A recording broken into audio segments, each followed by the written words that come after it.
Welcome to the final week of our first year at Inside the Recording Studio. I am Jody Whitesides, and with me, as always, is Mr. Chris Hellstrom. How are you today, Chris?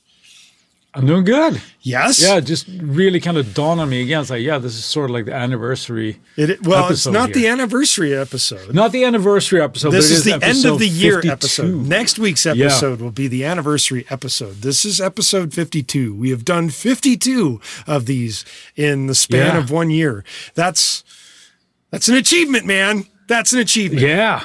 And if you've listened to all of them, you're hardcore and you're our people, and we thank you for it. Yes. It's like, yeah. So yeah.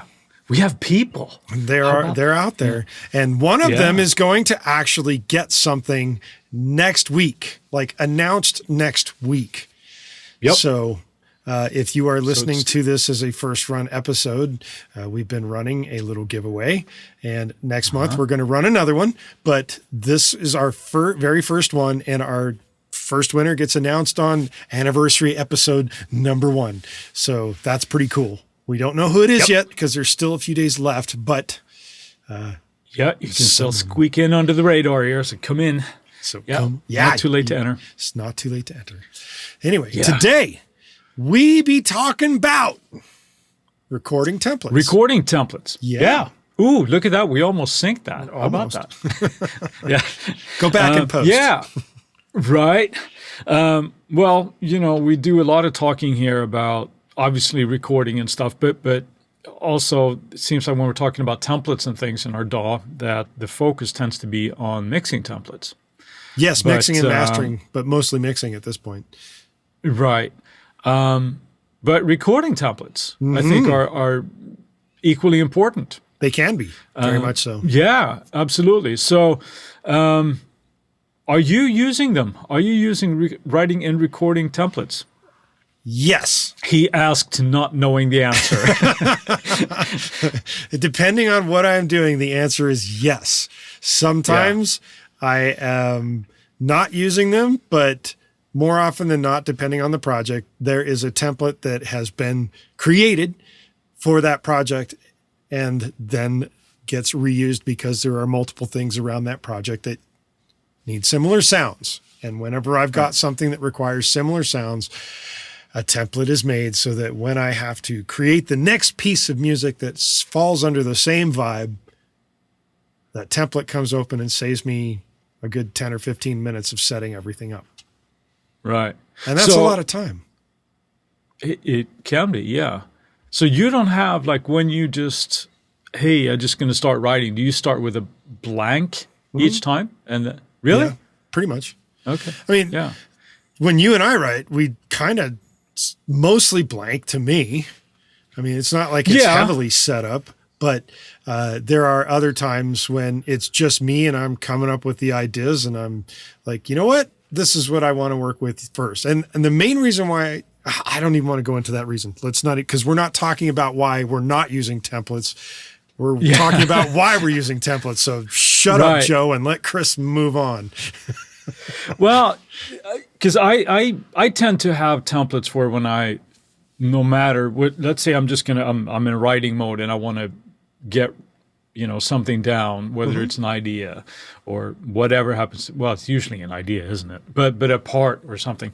The first thing I want to do is not start routing and loading instruments and things. Right. So I tend to have like a very bare necessities type of starting writing and recording template that has it could be, I think right now I have, 1 or 2 different guitar amps loaded up, like a clean and a dirty kind of sound. I have a bass. I have, a superior drum kit loaded in, and I have a piano.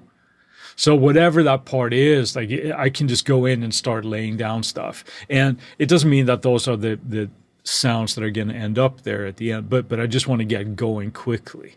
Right. So well, and you just said it right there with saying, get going quickly, the speed of when your inspiration strikes. So in that regard, it's a great idea to use templates, especially if you know exactly what you're going to be using. for your common sound, for you as the artist or the Right. writer or whatever it is that you're doing. So I can understand that. And Yeah. And I think that now this is something I know that we have talked about in past episodes, but it is important to sort of keep in mind that my recording template is not a be-all, end-all for anything that I might end up doing. It's just a bare bones thing, because we talked about before the past in Logic, how we would used to work on our auto loads and try yes. to just think about every possible scenario that you would come up during a tracking or the kitchen writing sink session. method. Yeah, and you're never done working on your damn auto load, you know? So you're always trying to, so it's not that, but it is handy to just kind of have something. You open up a project and you got, your basic tools ready to go when you want to do that. So I'm a big fan. Now that's just from a writing perspective. There are obviously other, things that would be beneficial for that as well. Well, you know that Beneful is a dog food, right? Yeah, sure. Yeah. Yeah. So, I use things that I have in there all the time. That might be like a basic synth, like I said, a piano, a guitar, just something to get me up and running. I also might have some basic processing available in there as well. Like there might be, a generic delay. There might be a reverb, something like that I know I always do. Same thing for, I mentioned I have usually a Superior Drummer kit there, so I can lay down some kind of groove. And things tend to get processed in a very similar fashion with that. So those are loaded there as well. I might have a certain compressor on my snare or any of that. So I get like a decent sound. But this is not like a full production type of thing, but everything is there and it sounds decent when I get going. And how does that work for you when it comes to what do they call that? Delay compensation. So when you have something that might be slightly processor intensive, to me, that's distracting in the writing process. How do you deal with that? Well, in Logic, I just have the plug-in delay compensation turned on. So it compensates for that. I don't really notice any kind of latency or anything like that while I'm tracking. Okay. So no, if it had that, it would be horrible, right? Right. So, but the main offender is, yeah, go ahead. Well, I was just going to say, that's why I was bringing up the concept of like when you talk about your presets here, and I think about, oh man, the more I start to add, the more delay can be added into the signal when I'm writing. And to me, that's frustrating to hear, which is why when I have templates, generally speaking, they don't contain a lot of the production elements of certain things like compressors or certain EQs that I would actually use in anything. I usually just listen for the raw sound, and I'm weird like that. Like when I record vocals, they're bone ass dry. There's no reverb or nothing on them. And I know other people dig space on when they're listening to themselves sings or whatever it is that they're doing. And you mentioned having like maybe a reverb or a delay or some sort of thing. I can understand that because most of the time you're not going to hear a delay put in via a reverb unless it's probably maybe Altiverb or some crazy have processor intensive reverb. But things like compression and other things like that, I generally don't have those in my templates at all. Yeah, I haven't noticed that, but for me, it's primarily on drums and things, right? And this, so it's I think it's one of those things of getting as close to that sound for inspirational purposes as you're doing it. You kind of get an idea of is this idea even going to work? Or is this sounding good? So it's from that perspective. Now, you mentioned there with latency and things, and I remember in the past, and this is probably a good lesson for somebody if they haven't come across this yet, where they have wanted to get like a quick thing on their tube bus just to get the levels up and all this kind of stuff, and they add like a limiter or something to that, or an adaptive limiter like you have in Logic. Yep. And those are huge offenders when it comes to adding latency.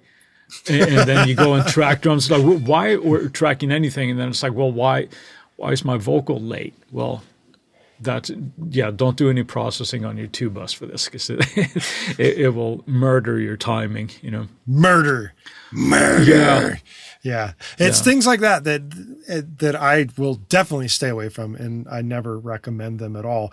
And I've had, what's a good way to say this?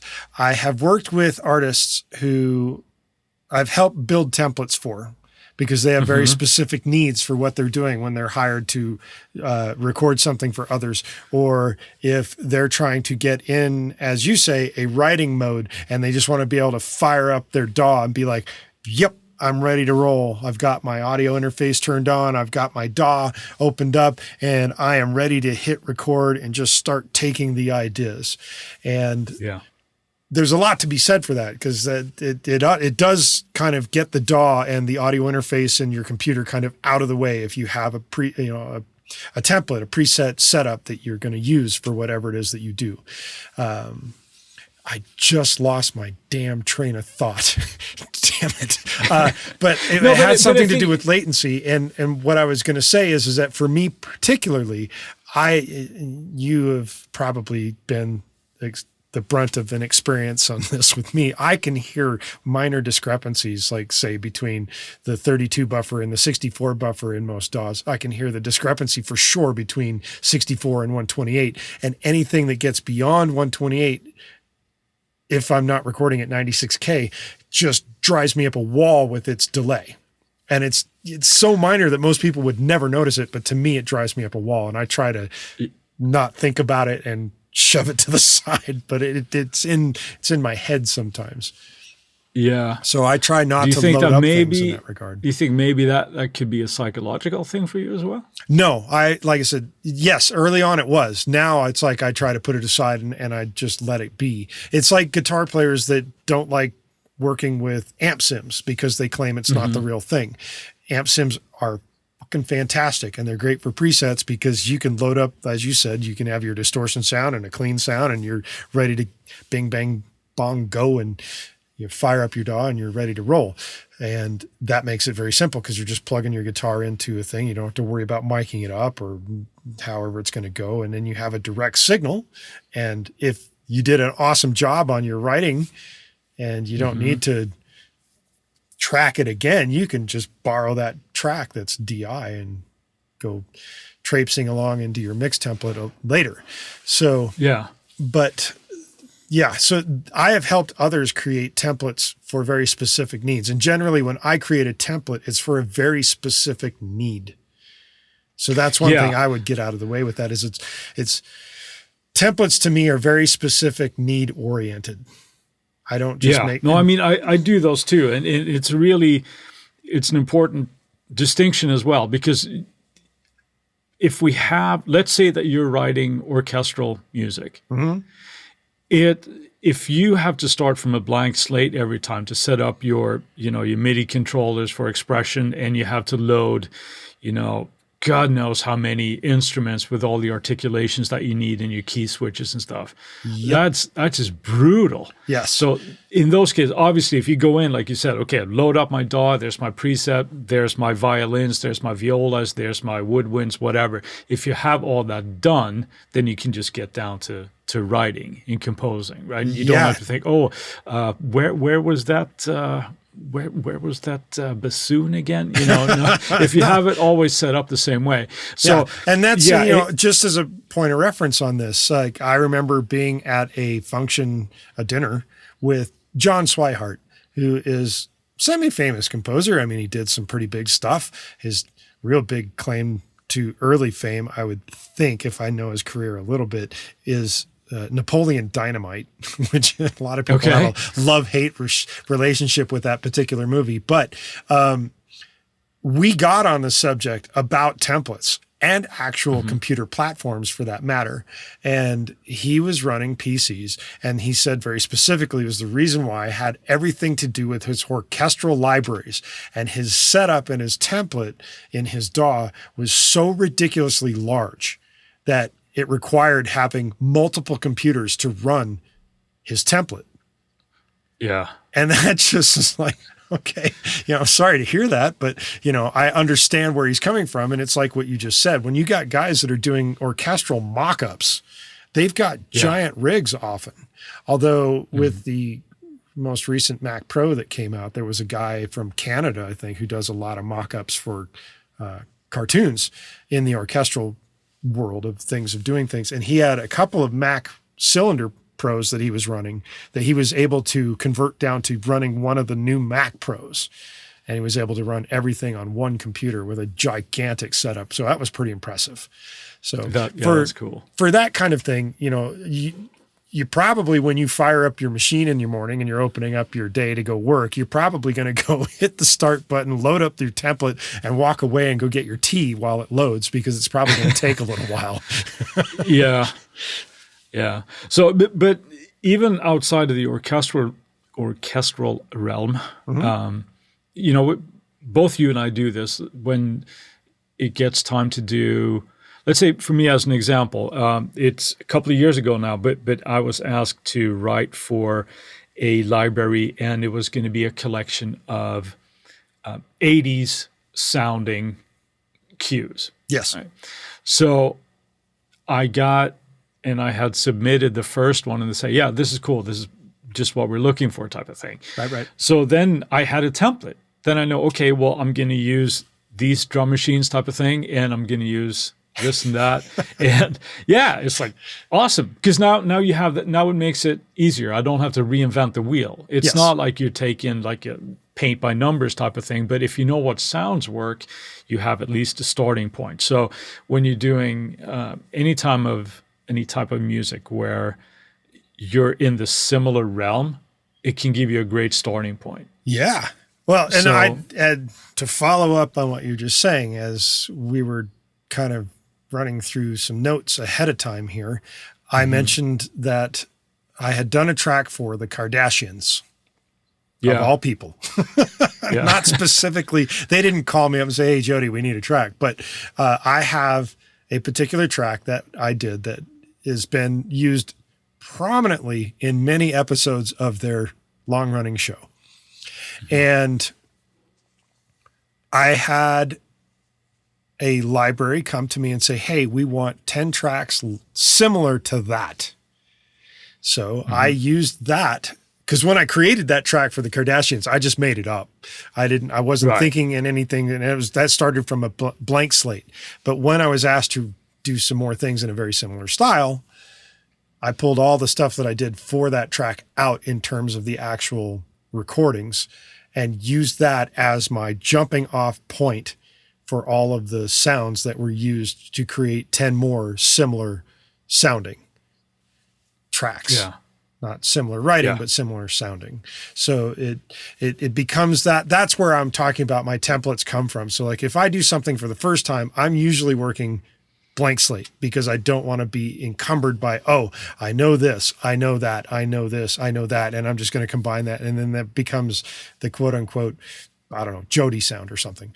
But to me, don't it's you like, still find that you have, like, because don't you usually have, though, like I have a go-to amp sim for guitars or something like that? Or do you always kind of start from blank?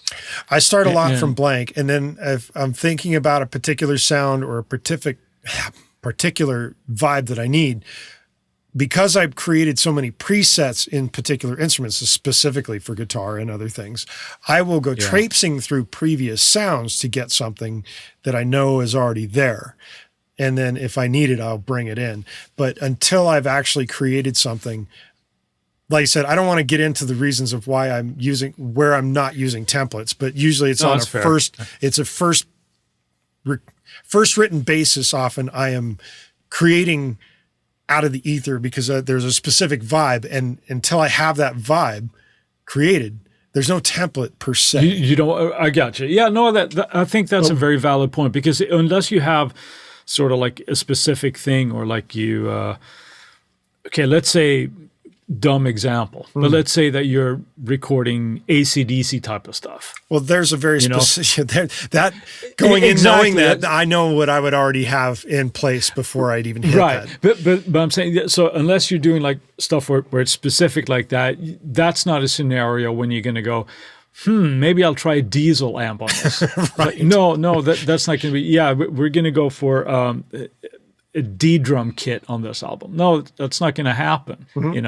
But maybe if it's, let's say that you're Billy Gibbons from ZZ Top, for example, Of which I've created a sound that's similar to his. But there's a guy that would probably go through, I don't know, weeks of just kind of like searching for the right boutique esoteric amp that he can get his hands on. Right? Sure. So then there's more, not to mention all these other bands, of course, but that's just sort of like a bare bones kind of example. Right.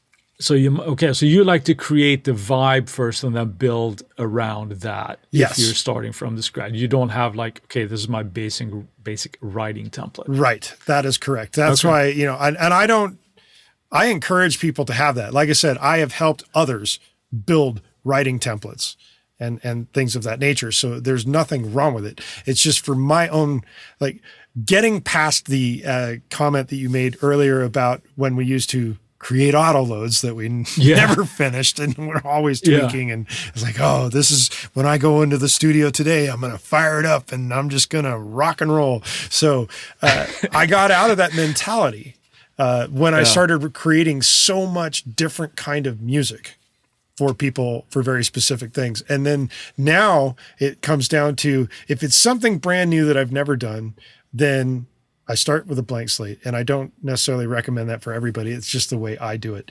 However, that being said, there are times when somebody comes back at me and says, hey, you know that thing that you did for this? Yes. Can you do something similar and for me now? Well, now I can go back and pull that out and strip all of the writing that was in that and make that a new template. And then go and say, yep, this is the vibe I need because this is what they want, and then tweak from there. And it becomes a template. And I guess it's because I have a library of things that I've done that makes it easier for me to pull something back out and say, okay, this is now a template for this. And going back, I remember now. Should I go back to this? No, we're moving on. Sorry. I remember where I lost my train of thought. It just popped back in my head. So we're going to move on. And with that being said, we're going to take a quick break and have a word from our sponsors. And we're back. All right. So what are we moving on to now, Chris? Well, what to include? We've kind of touched on this a little bit, but what should we have in this writing template if we have one? Now, one thing that I want to bring up that I think is kind of important, at least for me, it was initially. There was a time when DAWs were relatively fresh. Yes. And a lot of music was created, and it was at 120 BPM. Okay. That's the EDM style. Well, yeah, but EDM tends to be a little bit faster because of the faster heart rate and stuff. But anyway, it's because, that was the default tempo in most DAWs, and I think it probably still is. Might be. So, so that was a big thing for me. So to force myself out of that, what I would actually do in my writing template is that I would lower the tempo a lot. So that I would be forced to think about the tempo and not necessarily get in that groove where you're like, okay, well, here's the tempo. Oh, that sounds fine, and keep going. So you're forced to think about what that tempo is, or you're going to end up writing, a lot of songs at 120 or whatever your template is set at. So that's just a little bit of a food for thought. Sure. Now, one thing that, let's say that you have in your space, you have a decent sized room where you're actually recording bands at the same time. Obviously, input routing and things like that should be a part of your template. When that you say, start. just quick interjection to clarify Yeah. something. You said bands at the same time. I think you mean that all the musicians Recording of a bands with particular all the band, musicians. yeah, not two bands at the same time, but literally recording musicians at the same time for a singular band. Don't you know me well enough when you can read my mind at this point? So Just clarifying for people out there. Yeah. No, I'm sorry if I did make that clear. Yeah, when we're recording bands and you have multiple musicians at the same time. Yes. Or even, obviously drum kits and things like that, where you have them possibly mic'd up, or at least everything going through your snake, and you have everything going in so that you know what, well, the snare is coming in on this channel and the kick, that kind of thing. Have that all done, because that is the tedious BS that nobody wants to sit around and wait for. And if you have a system where that's always done, it's easier to troubleshoot and all that kind of thing. And that goes for even, yeah, go ahead. I didn't want to cut you off there, but essentially when you're talking about the input routing, there is one thing to my blank slate that is already done. And that is all of my inputs are already labeled in my DAW. That I already know. So that portion of a setup is always already done. That never changes. So you already have a track that says bass or vocal or guitar. Inputs, not tracks. Right, okay. So I have a specific input for bass. I have a specific input for guitar. I have a specific input for one mic. I have a specific input for another mic. I have a specific input for a particular mic pre. So everything I have. Gotcha, okay. I have all the inputs that are currently already routed, that are already labeled, so that if I pull up a track and I say, oh, well, I want this to be my bass track, well, then I just pull that input, and it's already labeled and it's already there. So it's not like the template's already created, but the input structure is already there. That is already done on everything I do. Okay. Yeah. All right. And that's what you were talking about. So, well, yeah, that's one of the things that, obviously everybody's going to have different ways of working with this, but that's what I would recommend, that when you have all the routing, if you're constantly doing the same thing, have that already set up. Yes. Other things that, like I mentioned that I tend to do, I have one or two of my favorite amp sims loaded up. Right. And even if that's not the sound that I'm going to go for, it's still a matter of like picking a slightly different preset. But I can get going with what it is I want straight away, even if it's not the sound that's going to end up being, but something close to it. Same with bass amps. And depending on your writing style, if you tend to use always like a Rhodes keyboard or whatever, have that loaded, so that you can start with that bare bones thing and then just build off of that. Yeah, no, I agree with that. Yeah. So, other things to consider, again, if you're doing sort of like the recording of multiple musicians at the same time, it's probably a good idea to have monitor mixes or monitoring mixes routed for the musicians if they, want to hear certain things. So you don't have to set that up. Not necessarily levels and things, but you have all the routing kind of set up. I concur with that statement. And yeah, I can show, well, for the Tuesday tip coming up this week, I'm going to show a particular setup that I did that was used for the famous TV show mentioned earlier. But in light of what you've just said, I have in my blank slates 2 different cue setups. One that is meant for when I'm working solo by myself, and another one that is meant for when I'm working with multiple people that need multiple monitor mixes. So I have a singular cue mix set up, and I have a multiple cue mix set up. So that is also part of my quote unquote blank slate setups that happened ahead of time. Cool. Yeah, very, very good. So I highly recommend it as you are sitting there talking about it. Yeah, because we all know that the guitar player just wants more and more guitars in their monitor mix, so they can't work with anything, right? And everything else is like, I can't hear the vocals. Well, and there's those that don't like the click track, so I'd like to be able to dial it in and out, that kind of thing. And those that just want to hear either the drummer or some that want to hear more of the vocal. It's all relative, but as long as it's pre-set up, it's easy for me to just dial it in and out on whatever function. Definitely. Yeah. So I think we can both say we're pro writing templates in some way or form. It depends on the circumstance, of course. I think we have a little bit of a different workflow when it comes to just sort of generic getting up off the ground writing. Yes. But it can be very, very useful. Obviously, when you're, let's say that you're going in and you're tracking a band type of situation, if it's going to be a somewhat cohesive piece of work, it's great to have a template to go in because but that's something that you had mentioned before. I think when we talked about mix templates, when you use that as sort of like a jumping off point when you have done the first song. Yes. Right? When you kind of mix that, I think you said you tend to do the most complex song first, and then you use that to scale back. It's a really, really good thing as well, I think, from a tracking standpoint. Once you got the first song sort of tracked and figured out what you're going to need and that kind of thing, have that obviously as a launching off point for extra tracks, that type of thing. And by that same token, I would probably choose the more complex setup of a song. Yeah. As if there was like a whole album being recorded, the first one is probably going to, thinking about it ahead of time, the most complex one is the one I'm going to set up the template for the whole project for. Is essentially how it is. And then that's a good point. Yeah. It's easier to scale back than it is than to constantly add. So yeah. It's not like you can't, obviously, but if it's a lot easier when you have it already prepared. And I'd like to say it's easier to subtract than it is to add. Yeah.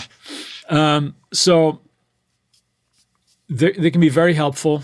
And again, I do want to stress here that I'm not talking about covering every single thing that might happen as you're writing or you're recording. You just want sort of like the bare necessities to get you up and going, and so you can start getting ideas out quicker. So you don't have to, first thing you do, I get this cool piano line. Let me load up my DAW, and where's my favorite contact instrument or whatever. No, I have that already done. So you just boom and do it. And it's a relief, I think. Well, and some DAWs make that initial like grab of a template very easy. So there is a particular, I did a project for a band out of Vegas. And I took the first most complex song that they sent me and used that as the template guide for everything else that they sent me to kind of pull in afterwards. And to go back just a little bit, that particular band, the main guy that was doing the tracking had come to me saying, well, if I track at the level that you're suggesting, I can talk over that and I can still hear myself. And I'm thinking, well, you should be able to, but that was a whole different episode. But yeah, that was setting up the templates kind of thing. It comes like a project thing. And I generally go, and I would recommend this. I mean, you go for the more extravagant version first, and then it's easier to subtract something when you're like, oh, we're not going to need this. Click, buy, delete, you're done. Yeah. So anyway, with that, we're bowed up, right? Yeah, I think so. I'd say the last thing we can just to put a bow up on this is like, are there any drawbacks to having it? Well, the big drawback that I would see, and this is why I tend to, when I'm creating the very first version of something, and I kind of start with that blanker slate of just my inputs, has to do with not wanting to be locked into always doing the same thing. And to me, I think a lot of the times, if you're constantly creating with just the same setup all the time, you're going to lock yourself into always doing the same thing. And that becomes stale to me, which is why I don't always start with a setup. I usually create the setup that I need for a project, and then I use it for the project, and then I archive it. So that's just a personal preference of mine, but I don't think that everybody works that way. So I'm not going to say, well, it's my way or the highway, but yeah, that's just an observation. But I think that's a valid point, though. I think that's something to be wary of when you're doing this, because it could be the same thing, whether it's, you're always using the same guitar sound, you're always using the same keyboard patch, or whatever it happens to be, you can end up painting yourself in the corner a little bit. Well, I think because that the best way to say this is it's going to depend on what your musical career goal is. If you're Yngwie J. Malmsteen, you're probably using pretty much the same setup for the last however many years he's actually been performing. I don't think there's been a lot of drastic changes in his setup. So, and same thing with AC/DC. There's not a lot of drastic change going on there. And there doesn't need to be. That they do what they do and they do it very well, and it makes it simple in that regard, and that's awesome. So, but for somebody that's doing a lot of varied projects, to me, that paints you a little bit into a corner. Now, you need to paint some sort of a corner when you actually have an entire project that has to sound cohesive. It's the best way to say it. So that's the caveat that I would throw there. Yeah. You got me thinking about something there, because we're talking about, and we're mentioning mostly like, rock bands type of stuff here. Sure. But it almost becomes even more important, I think, with, let's say that you're in the EDM world, where it's sort of like a thing that always strives on like new ideas, right? And fresh sounds and things that you haven't heard before. If you're constantly using, the same lead patch, or if you're always using the same kick or something like that, you can start, it's sort of like, it almost sounds Spinal Tap-ish, right? But it's like, it's the fine line there by sort of defining your style as opposed to just sounding the same all the time. Right. You know what I mean? So that's something to be wary of. Just because it's in your template doesn't mean that that's the one they have to use. Sure. No, very much so. All right. With that, let's shoot on to Friday Finds, Chris. You always kick this off. So kick it off. I've been working on a project for somebody where I've been tracking some guitar and bass, and it's been a really cool project. And I found myself I wanted to add some grit to the bass. Grit. And I went searching for distortion type plugins. And I came across this one from a company called Mercurial, and it's called Greed Smasher. Greed Smasher? Hell yeah. It is a free plugin, actually. AU, VST, all that kind of stuff. And in this case, it just kind of fit the bill. I'm like, I'm going to try something, you're just going to add some dirt to it. So that was a cool thing. It was a price I could afford not to like. It sounds like everybody could afford not to like it. Yeah. So, Greed Smasher from Mercurial. They have other ones as well, but that was the one that sort of stuck with me. But it was kind of cool. So what about you? What do you discover? Well, just thinking really quick about the fact that you're talking about something to get dirty and be a little gritty. Mercurial is a very interesting name for a company that's creating dirty kind of stuff, because it's like that's edgy. The word mercurial is very edgy. Anyway, to move on. I am going with apparently what could be considered the first DAW to implement MIDI 2.0. And that DAW is a little known DAW called Multitrack Studio. It's been around since about 2001. I had not heard of it until about a day and a half ago when I read a little article that said, hey, there's a DAW that's working in MIDI 2.0 now. So if you are looking for the cutting edge of MIDI production, this is probably the DAW to try out. I wonder how much that, I don't want to go off on a tangent here, but I wonder how much that is going to change, because from what I know, there hasn't been an actual official release of MIDI 2.0, has there? No, but parameters and what will be included. I believe the parameters are pretty much set.